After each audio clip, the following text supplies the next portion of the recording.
Hey folks, and welcome to my thoughts on a comic. And today's comic is Young X-Men, The Other, issue 7 by Marvel. Now there is fighting in this one, so if you are in any way squeamish, you have been warned. Also, spoilers. Alright, let's read some names. In my case, botched them. Alright, so this was written by Marc. I'm, again, not even going to attempt that. It'll be down below. But it's the same dude. Art is by Ben Oliver. Oh, I think I've heard of him. Color art is by Josie, or Jose, I don't know how to pronounce that. It'll be down below. Lettered by Dave Sharp. Cover by Terry and Rachel Dodson. Production is by Anthony Dale. I don't know. Assistant editors, Daniel Ketchum. And Will Panzo. Panzo. I like that name. Editor is Nick Lowe. Editor-in-chief is Joe Quesada. And again, publisher is Dan Buckley. As usual, that will be down below in the description. Alright, so this is continuing the comic from yesterday. Though this is skipping an issue ahead. This is number 7. Alright, let's start with the cover. I like it. And again, it is kind of actually happens in the book. That's awesome. That's kind of a signature here. So I like it. The background with him looks great. Although he's more gray in the comics, so, and here's more kind of beige. Oh well, still looks really cool. All right, let's start. Right, so in the last one, Wolf Cub died. Okay, I'll start with... Alright, so there's been problems. So Scott has made a new team of mutants of the new generation. Or the last generation of mutants. And in issue 5, we find out that wasn't actually Scott. That was Donald Price. Or Pierce. I think Donald Price... And I've now learned that Donald Price is actually a mutant hunting cyborg.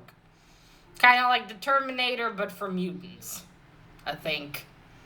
So, and since then, what did they do? So, yeah, they found out that that's who he is. And both groups of mutants, the ones he recruited and older ones, have grouped together in order to find who he kidnapped. That was Danny and Root. So Root is blindfold. I found that out now. And the other one is Danny, or Danny Moonstar something. Alright, so whatever happened in the previous issue, and now they are in their new home in San Francisco, where the true X-Men base is now. In short. Alright, that's a cool poster. Again, quite a lot of ads. Although some of them are kind of funny. Okay, so at first when I opened this last night just to have a quick look, I couldn't figure out who this is. But that's Donald Price, the cyborg. It looks like in the last issue they either... he reattached his face, or they gave him a new face. I don't know how that works. I mean, I think in the Terminator, he just put on some glasses because he couldn't fix it. So, I don't know how it works here. What kind of cyborg he is, really. So, we see, now Dust is talking to him. So, apparently they have a fake mutant among them. Someone, not a fake mutant, but someone who is not a mutant. And through this issue, they're talking who it is. This is 24 hours earlier, so we go also back in time. Now, Dust comes for several days now to talk to Donald. At first I was confused. What, they just let him roll outside, no problem? I mean, he's still dangerous, probably, even though now he doesn't look as vicious. But no, he's apparently in some kind of cage or container in the X-Men facility. Dust can, I think, go in because she's she can turn to sand. So that she talks to him while we go back the day before. The team goes on a mission. A mission that involves this guy, the one who turned into that blue dark thing. This one, Berto. So Berto, he has a friend who has a construction site on an island, and all, I think 60 something of his construction workers disappeared. So they're there to go check. And this is where Dust and Sento, or Rockslide, I think, I'm just gonna call him Sento, they talk. He tells her they think that there's, someone who's not a mutant among them. We see that Jones talks to Emma Frost. Took me a second to figure out if that was Emma Frost or not. Talking to Emma Frost. Now he's a mutant, 100%. Beast checked him. So Emma asks, if she could have permission to read his mind. He asked her, "Do you think I'm crazy?" It's really interesting. What's his origin? Where he comes from, and all that. What kind of mutant he is? What are his powers? And who's this voice that's been talking to him? Anyway, Jones doesn't want that. Right, we go back, and it looks like that Sento thinks that Ink is the one that is not a mutant. Now they get to the island, and they split into teams. Sento goes with Danny. Sento goes into Danny. Dust goes with Ink, I think, although it looks like they split up. Dust keeps having her conversations with Donald, and Berto goes with the asparagus-looking guy. I don't know. I think of asparagus when I look at him, or maybe Emerald. I forgot his name. Anyway, they search the island. You know what happened. Berto thinks that all of the construction workers are most likely dead. And then this appears. Look at that. That's fucking cool. Look at him. Look at that face. Kind of reminds me of Swamp Thing. So this thing starts attacking them. They fight back. Ooh, Bioshock. I love that game. We go back again. Donald asks her, why don't you... Because she wants to find out if she is not a mutant. And he asks her, well, what's the difference of you being a mutant or an X-Men? And then she tells him that her not wanting to be a mutant has nothing to do with her with being a mutant. It has to do with her being an X-Men. Danny talks to Sento about why he keeps... not bugging. Why he keeps being mean to Ink. Kind of looks like they're holding hands here. He's been picking on him, and he tried to kill him prior to all this, apparently. And then this, one of those creatures appears again. Now, we learned that this is some sort of island that the X-Men already knew about and actually trained in. Oh, an asparagus-looking guy. He was with the X-Men before, and now he rejoined. So anyway, they also talk about him thinking that someone is not a mutant, and he is sure that's Ink. We have some creepy children. What is with... Okay. Ugh. Let's move. Dust comes and she saves them. Not saves them. She bursts through the creature and kills him. Again, he tells her, I think it's Ink who's not the he's not a mutant. While they fight their own big creature. Right. So this is an island that's alive, and it's supposed to it attacks mutants.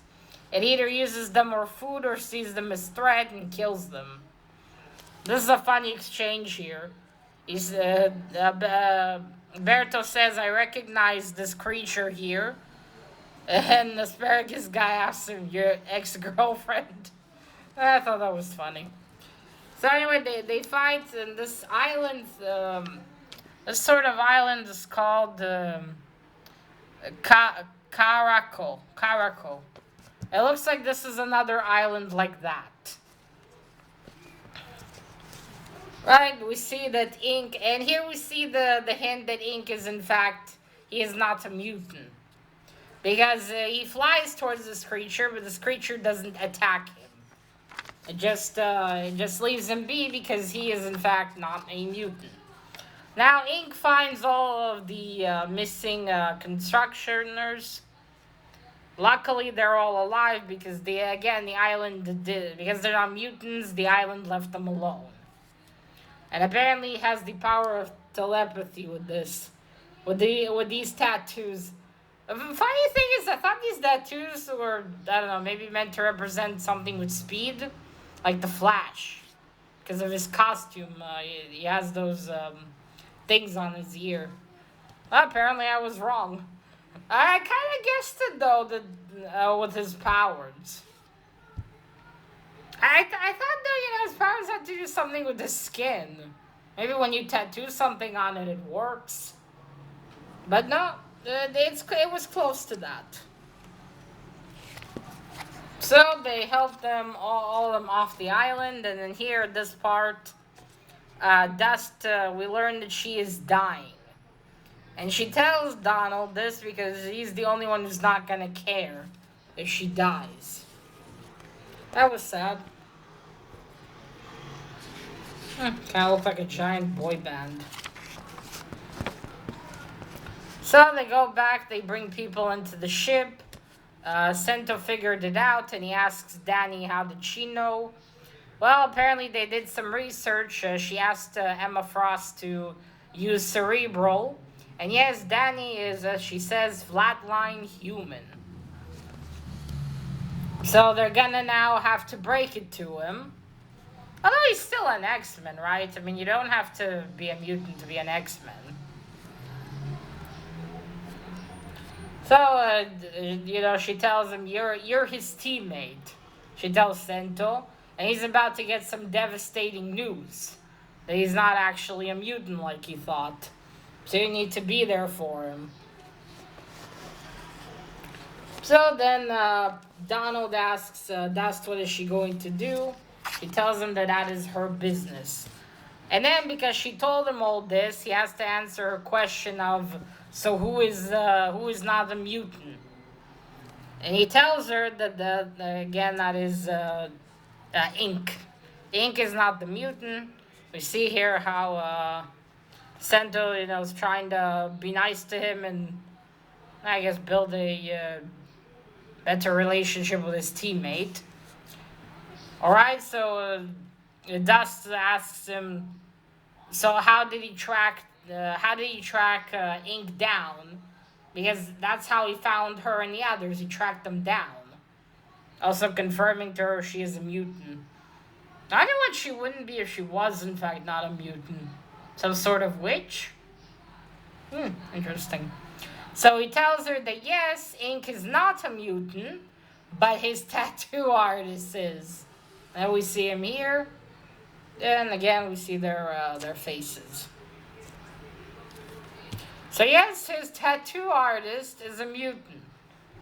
So that means that so how does that work? Whatever he tattoos on your body, you get that ability, basically? I mean, and how has Ink figured that out? I mean, he has all these sort of tattoos, so he must have figured out, when he tattoos them, I get the ability. Or perhaps he is convinced that it's only his skin that allows that. I don't know. That's very interesting how that works, and how ink thinks that works. Oh, and apparently he has blue eyes. That was yeah. That's the end. I stupid got milk ads. Oh, look at this one. So yeah, this is quite the interesting story. I like it. I think I'll try to find the volume at some point, because I would like to read this start to finish. Now, I like the art here better than in issue 5. It looks better in my opinion, way better, and you can tell the details better. Like you see here, we're a bird's eye view here. And yes, although you can see that he has these round eyes, even here, even though they're quite afar. And the last one, at some places, it was, just black lines or some squiggles here and there. And here you can see way more detail. I like it better. So yeah, I like the art way better. And man, this sounds like a really interesting story. And what happens after Ink finds out? What do they do then? And what do they do with Donald? They're very interesting. I'm liking this story. Alright, so that is it, folks. So let me know if you read any Young X-Men, if you heard of this series, if there was one previous before that. And there was another Young X-Men title. I should Google that. Alright, so that is it, folks. Till next time. Bye.